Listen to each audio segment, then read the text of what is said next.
کہانی پٹھان چوکیدار پارٹ 3۔ اسپتال کی راہداری میں دوڑتے قدموں کی آواز جیسے دل کی دھڑکنوں سے ہم آہنگ ہو گئی تھی۔ سلیم اور رحمت جب ایمرجنسی وارڈ کے باہر پہنچے تو ڈاکٹرز اندر مصروف تھے اور دروازے پر لگی سرخ بتی جل رہی تھی۔ فضا میں دواؤں کی بو اور بے چینی گلی ہوئی تھی۔ سلیم کے ہاتھ لرز رہے تھے مگر رحمت اس کے ساتھ دیوار کی طرح کھڑا تھا۔ کچھ دیر بعد ڈاکٹر باہر آیا اور سنجیدگی سے بولا کہ مریض کو شدید جذباتی دباؤ کا سامنا رہا ہے مگر اب ہوش میں ہے اور کسی ایک شخص سے بات کرنا چاہتے ہیں۔ سلیم آگے بڑھا مگر نرس نے کہا انہوں نے خاص طور پر رحمت خان کا نام لیا ہے۔ یہ سن کر راہداری میں ایک لمحے کو خاموشی جم گئی۔ سلیم نے بغیر ہچکچاہٹ رحمت کی طرف دیکھا اور سر ہلایا جیسے کہہ رہا ہو جاؤ۔ رحمت آہستہ قدموں سے کمرے میں داخل ہوا تو بستر پر کمزور پڑا وہ باوقار شخص لیٹا ہوا تھا جس کی آنکھوں میں اب سختی کے بجائے نمی تھی۔ انہوں نے مشکل سے ہاتھ اٹھایا اور اشارہ کیا کہ قریب آؤ۔ رحمت جھک گیا۔ بوڑھی آواز میں الفاظ ٹوٹ کر نکلے، میں نے زندگی بھر غیرت کو سختی سمجھا مگر آج جانا کہ غیرت سچ کے ساتھ کھڑے ہونے کا نام ہے۔ رحمت کی آنکھیں بھیگ گئی مگر وہ خاموش رہا۔ سلیم کے والد نے دھیرے سے کہا تم نے میرے بیٹے کو ڈر سے آزاد کیا ہے، اس کا ہاتھ مت چھوڑنا۔ یہ سن کر رحمت کا سینہ جیسے کسی نامعلوم بوجھ سے خالی ہو گیا۔ باہر کھڑا سلیم دروازے کے شیشے سے یہ منظر دیکھ رہا تھا اور اس کی آنکھوں میں پہلی بار اطمینان اترا مگر اسی لمحے کمرے کا دروازہ زور سے کھلا اور فہد اندر آیا۔ اس کے چہرے پر گھبراہٹ تھی۔ ابو، میڈیا پھر سے شور مچا رہا ہے، کسی نے گودام والی ویڈیو ایڈٹ کر کے پھیلا دی ہے۔ سلیم کے والد نے آنکھیں بند کی جیسے کسی بڑے فیصلے کی تیاری کر رہے ہوں، پھر کمزور مگر واضح آواز میں کہا کل پریس کانفرنس ہوگی، میں خود سچ بولوں گا۔ یہ سن کر سب چونک گئے۔ فہد نے احتجاج کرنا چاہا مگر انہوں نے ہاتھ اٹھا کر روک دیا۔ میں نے اپنی زندگی خوف میں گزاری، اب اپنے بیٹوں کو خوف میں نہیں دیکھ سکتا۔ لفظ بیٹوں پر خاص زور تھا۔ رحمت نے پہلی بار اس خطاب کو اپنے لیے محسوس کیا۔ اگلے صبح ہسپتال کے لان میں کیمرے، مائکس اور ہجوم تھا۔ سلیم اپنے والد کی ویل چیئر کے پیچھے کھڑا تھا اور رحمت اس کے ساتھ۔ فہد بھی خاموشی سے موجود تھا۔ سلیم کے ہاتھ نے مائک تھاما اور کہا میرے خاندان کے بارے میں جو باتیں پھیلائی جا رہی ہیں وہ سچ کا آدھا رخ ہے۔ سچ یہ ہے کہ میرا بیٹا اپنی مرضی سے جینا چاہتا ہے اور میں اس کے فیصلے کے ساتھ ہوں۔ عزت سچ سے کم نہیں ہوتی بلکہ جھوٹ سے ختم ہوتی ہے۔ ان کے الفاظ نشر ہوتی ہی ہجوم میں سرگوشیاں پھیل گئیں مگر کئی چہروں پر احترام بھی نظر آیا۔ میڈیا کے سوالات جاری تھے مگر اس اعلان نے فضا کا رخ بدل دیا۔ پریس کانفرنس کے بعد جب سب منتشر ہوئے تو سلیم نے اپنے والد کا ہاتھ تھاما اور آہستہ سے کہا آپ نے آج میرا بوجھ ہلکا کر دیا۔ انہوں نے کمزور مسکراہٹ کے ساتھ جواب دیا نہیں بیٹا، تم نے میرا دل ہلکا کیا ہے۔ رحمت چند قدم دور کھڑا تھا مگر سلیم کے والد نے اشارے سے اسے بلایا اور اس کا ہاتھ سلیم کے ہاتھ میں رکھ کر کہا اب تم دونوں کی آزمائش دنیا سے ہے، مجھ سے نہیں۔ بارش کی ہلکی بوندیں پھر سے گرنے لگی جیسے آسمان بھی اس نئے آغاز کا گواہ ہو مگر سکون زیادہ دیر قائم نہ رہ سکا کیونکہ اسی شام خاندان کے کچھ بزرگوں نے قانونی نوٹس بھیج دیا کہ کاروبار کے باغ دوڑ کے لیے سلیم کو فوری فیصلے کرنے ہوں گے اور مخالف گروپ اسے کمزور ثابت کرنے کے لیے ہر حربہ استعمال کرے گا۔ سلیم نے فائل ہاتھ میں لی اور رحمت کی طرف دیکھا، لگتا ہے محبت کے ساتھ ساتھ میدان عمل بھی سنبھالنا ہوگا۔ رحمت نے ہلکی مسکراہٹ کے ساتھ جواب دیا پٹھان چوکیدار صرف دروازہ نہیں بچاتا، گھر بھی سنبھالتا ہے۔ ان دونوں نے فیصلہ کیا کہ وہ بھاگیں گے نہیں بلکہ لاہور میں رہ کر سچ اور کاروبار دونوں کا سامنا کریں گے۔ مگر رات گئے جب سلیم اپنے کمرے میں اکیلا بیٹھا تھا تو اسے ایک خفیہ ای میل موصول ہوئی جس میں چند پرانی دستاویزات منسلک تھی۔ ان دستاویزات میں اشارہ تھا کہ سالوں پہلے اس کے والد کے کاروبار میں ایک شراکت دار تھا جس کا نام رحمت اللہ خان تھا اور جو اچانک غائب ہو گیا تھا۔ سلیم کی آنکھوں میں حیرت دوڑ گئی کیونکہ رحمت کا پورا نام بھی رحمت اللہ خان تھا۔ یہ محض اتفاق تھا یا ان دونوں کی تقدیر برسوں پہلے ہی جڑی ہوئی تھی؟ اسی سوال نے کہانی کو ایک اور گہرے راز کی دہلیز پر لا کھڑا کیا۔ اب اگلا قدم صرف محبت یا خاندان نہیں بلکہ ماضی کی اس بیر کو کھولنے کا تھا جو شاید ان کے رشتے کے جڑوں تک پہنچتا ہے۔ رات کے پچھلے پیر کمرے کی مدھم روشنی میں سلیم کے ہاتھوں میں وہی پرانی فائل کانپ رہی تھی جس میں رحمت اللہ خان کے دستخط نمایاں تھے۔ تاریخ 15 سال پرانی تھی اور شراکت داری کے معاہدے پر اس کے والد کے ساتھ یہی نام درج تھا۔ سلیم کی سانسیں بے ترتیب ہو گئی۔ کیا یہ محض ہم نامی تھی یا تقدیر کا کوئی گہرا ربط؟ اس نے فوراً رحمت کو بلایا۔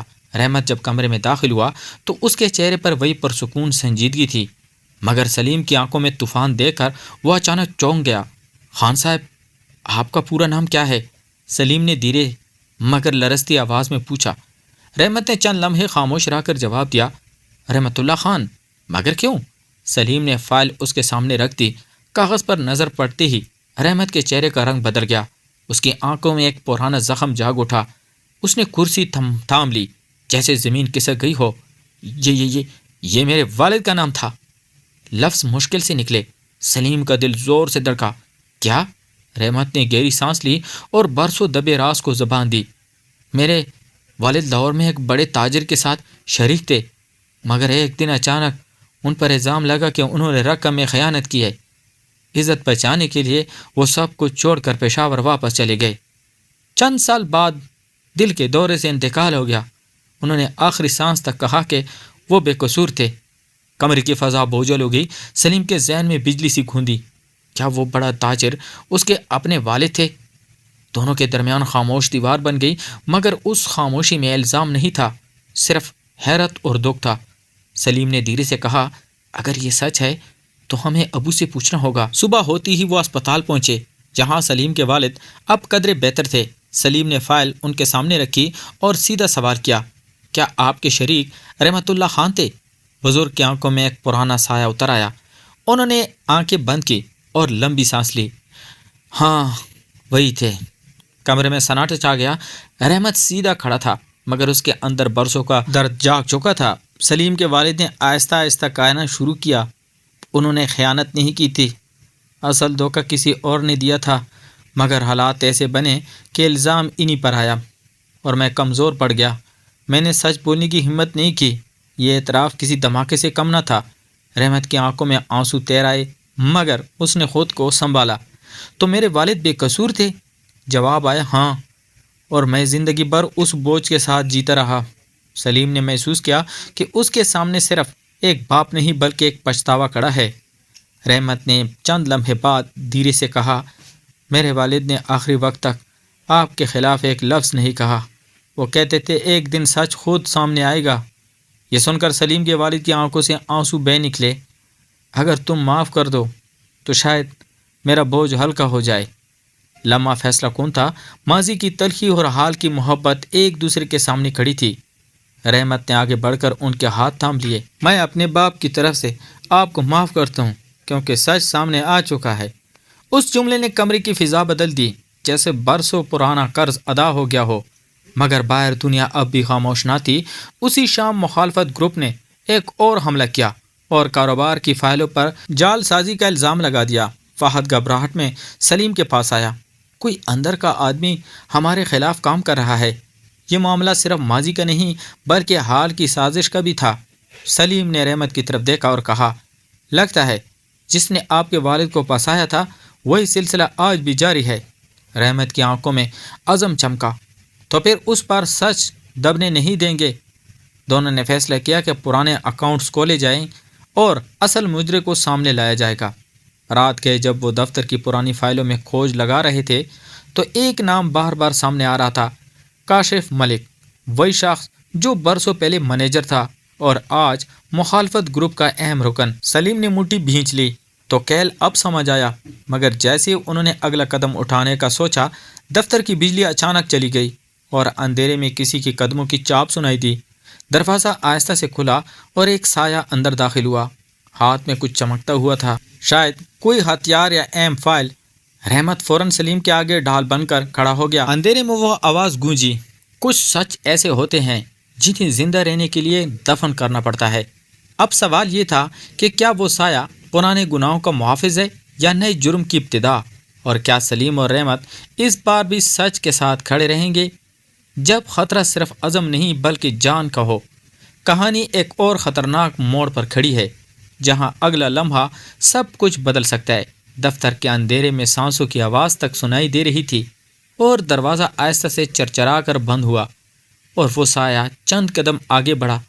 رحمت فوراً سلیم کے سامنے ڈھال بن کر کھڑا ہو گیا۔ پیچھے رہو، اس نے دھیمی مگر مضبوط آواز میں کہا۔ اچانک ہنگامی لائٹ جل اٹھی اور چہرہ واضح ہوا۔ وہ کاشف ملک تھا، آنکھوں میں گھبراہٹ اور ہاتھ میں ایک پرانی فائل۔ میں لڑنے نہیں آیا، اس نے جلدی سے کہا۔ رحمت کی نظریں تیز تھی۔ تو پھر چپ کر کیوں آئے ہو؟ کاشف نے فائل میز پر پھینکی۔ کیونکہ جس کھیل میں شامل تھا وہ اب میرے بس سے باہر ہو چکا ہے۔ سلیم کے آگے بڑھا۔ صاف صاف کہو۔ کاشف کی آواز لرزتی گئی۔ سالوں پہلے تمہارے والد کے کاروبار میں جو رقم غائب ہوئی تھی وہ میں نے نکالی تھی، مگر اکیلا نہیں تھا، میرے پیچھے ایک اور شخص تھا جو آج بھی سب کچھ کنٹرول کر رہا ہے۔ کمرے کی فضا جیسے جم گئی۔ کون؟ رحمت کی آواز میں بجلی تھی۔ کاشف نے نام لیا، چچا زبیر، وہی جو آج مخالفت گروپ کا سربراہ ہے۔ یہ سن کر سلیم کے ذہن میں سروس ایریا کا منظر تازہ ہو گیا۔ دھمکیاں، تصویر، دباؤ، سب کچھ ایک ہی زنجیر کے کڑے تھے۔ کاشف نے جلدی سے مزید کہا، انہوں نے ہی رحمت اللہ خان پر الزام ڈلوایا اور آج بھی وہی تم دونوں کو توڑنا چاہتے ہیں تاکہ سچ کبھی مکمل نہ ہو۔ سلیم کی مٹھی بھیج گئی مگر اس نے خود کو قابو میں رکھا۔ ثبوت؟ کاشف نے فائل کھولی۔ اندر پرانے بینک اسٹیٹمنٹ، خفیہ دستخط اور ایک آڈیو ریکارڈنگ کی کاپی تھی۔ یہ سب میں نے سنبھال کر رکھا تھا اور ڈر تھا کہ ایک دن میری باری بھی آ جائے گی۔ رحمت نے سلیم کی طرف دیکھا، آنکھوں میں غصہ نہیں بلکہ عزم تھا۔ تو اب ڈر ختم کرو۔ اسی لمحے باہر سے گاڑیوں کی آواز آئی، جیسے کسی نے کاشف کا پیچھا کیا ہو۔ کاشف کا چہرہ سفید پڑ گیا۔ وہ لوگ آ گئے۔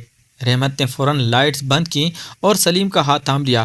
اندھیرے میں وہ دونوں ایک دوسرے کے اتنے قریب تھے کہ دلوں کی دھڑکنیں ملتی محسوس ہو رہی تھی۔ باہر قدموں کی چاپ اور دروازے پر زور آزمائی ہو رہی تھی۔ سلیم نے سرگوشی کی، اگر آج کچھ ہو گیا تو؟ رحمت نے اس کے ماتھے کو ہلکے سے چھوا، ایک مضبوط مگر نرم لمس کے ساتھ۔ پٹھان چوکیدار اپنی جان دے سکتا ہے مگر جس ہاتھ کو تام لے اسے تنہا نہیں چھوڑتا۔ دروازہ زور سے ٹوٹا مگر وہ دونوں پیچھے راستے سے نکل چکے تھے۔ بارش تیز ہو چکی تھی اور سڑک پر پانی چمک رہا تھا۔ وہ بھاگتے ہوئے گاڑی تک پہنچے۔ پیچھے سے گولیاں چلنے کی آواز آئی مگر خوش قسمتی سے کوئی زخمی نہ ہوا۔ گاڑی تیزی سے اندھیرے میں گم ہو گئی۔ سانسیں بحال ہونے میں وقت لگا مگر اس خوف کے بیچ ایک عجیب سا سکون بھی تھا۔ سلیم نے رحمت کا ہاتھ مضبوطی سے پکڑ رکھا تھا جیسے زندگی کی واحد سچائی وہی ہو۔ خان صاحب، اگر یہ جنگ لمبی ہوئی تو؟ اس نے آہستہ سے پوچھا۔ رحمت نے مسکرا کر جواب دیا، لمبی جنگیں کمزور نہیں، مضبوط دل جیتتے ہیں۔ بارش کی بوندیں شیشے پر پڑ رہی تھی اور شہر کی روشنیاں دھند لا رہی تھی مگر ان دونوں کے درمیان یقین پہلے سے زیادہ واضح تھا۔ انہوں نے فیصلہ کیا کہ اگلی صبح وہ میڈیا کے سامنے تمام ثبوت رکھیں گے اور چچا زبیر کا نام بے نقاب کریں گے۔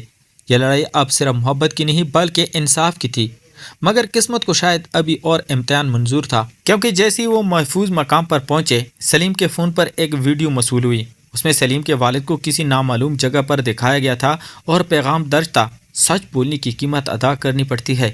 سلیم کا دل جیسے رک گیا۔ رحمت کی آنکھوں میں آگ سی جل اٹھی۔ اس معاملے عزت یا کاروبار سے آگے بڑھ چکا تھا۔